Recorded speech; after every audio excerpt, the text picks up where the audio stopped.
എല്ലാ മനുഷ്യരും അനുഗ്രഹത്തിനായിട്ട് ആഗ്രഹിക്കുന്നവരാണ്, അനുഗ്രഹങ്ങൾ അന്വേഷിച്ച് നടക്കുന്നവരാണ്, അനുഗ്രഹങ്ങൾക്ക് വേണ്ടി പ്രാർത്ഥിക്കുന്നവരാണ്. എന്നാൽ പലപ്പോഴും ദൈവവചനത്തോടുള്ള അജ്ഞത കാരണം ദൈവത്തിന്റെ പദ്ധതി എന്താണ്, മനുഷ്യനെ ദൈവം അനുഗ്രഹിക്കാൻ ഏത് വിധത്തിലാണ് സജ്ജീകരിച്ചിരിക്കുന്നത് എന്ന് മനസ്സിലാക്കാത്തത് കൊണ്ട് മനുഷ്യൻ അറിവില്ലാതെ ഈ അനുഗ്രഹത്തിന് വേണ്ടി പോകേണ്ട സ്ഥലത്ത് പോകാതെ മറ്റെല്ലായിടത്തും പോകുന്നു. നമുക്ക് ദൈവത്തിന്റെ വചനത്തിലൂടെ നോക്കാം.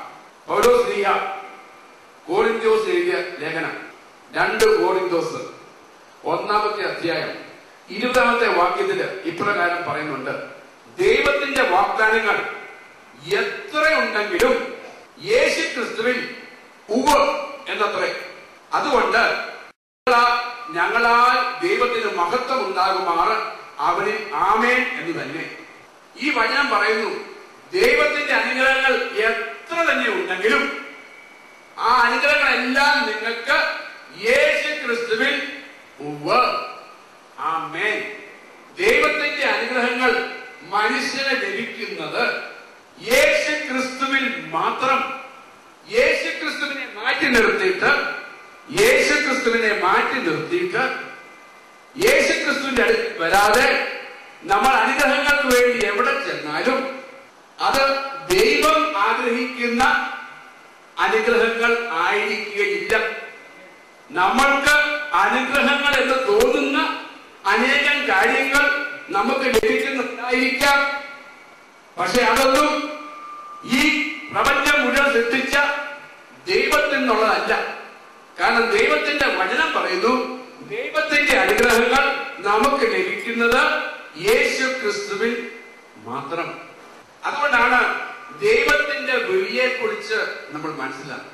ഈ പ്രപഞ്ചം ദൈവം സൃഷ്ടിച്ചപ്പോൾ, മനുഷ്യരെ സൃഷ്ടിച്ചപ്പോൾ ദൈവത്തിന് ഒരു പ്രത്യേകമായ ലക്ഷ്യമുണ്ട്. നമ്മളെ ഓരോരുത്തരെയും ദൈവം വിളിച്ചതാണ്. എഫേസോസിന്റെ 1-ാം അധ്യായത്തില് 4-ാം വാക്യത്തിൽ ഇപ്രകാരം പറയുന്നു: ലോക സ്ഥാപനത്തിന് മുമ്പ് തന്നെ നമ്മളെ യേശുക്രിസ്തുവിൽ തിരഞ്ഞെടുത്തതാണ്. ലോകം സ്ഥാപിക്കുന്നതിന് മുമ്പ് തന്നെ, ഈ പ്രപഞ്ചം ഇല്ലായിരുന്ന അവസരത്തിൽ തന്നെ ദൈവം നമ്മളെ തിരഞ്ഞെടുത്തതാണ്. ദൈവത്തിന് സമയം ഇല്ല എന്ന് ആദ്യം മനസ്സിലാക്കണം.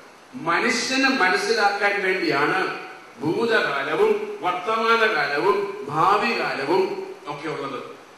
ദൈവത്തിന് ആദിയും അന്ത്യവുമില്ല. ദൈവത്തിന് സമയമില്ല. ദൈവത്തിന്റെ വചനം ഈ ഭൂലോകം സൃഷ്ടിക്കുന്നതിന് മുമ്പ് തന്നെ ദൈവം അരുളി ചെയ്ത വചനം, ആ വചനം ഇന്നും അതുപോലെ തന്നെ.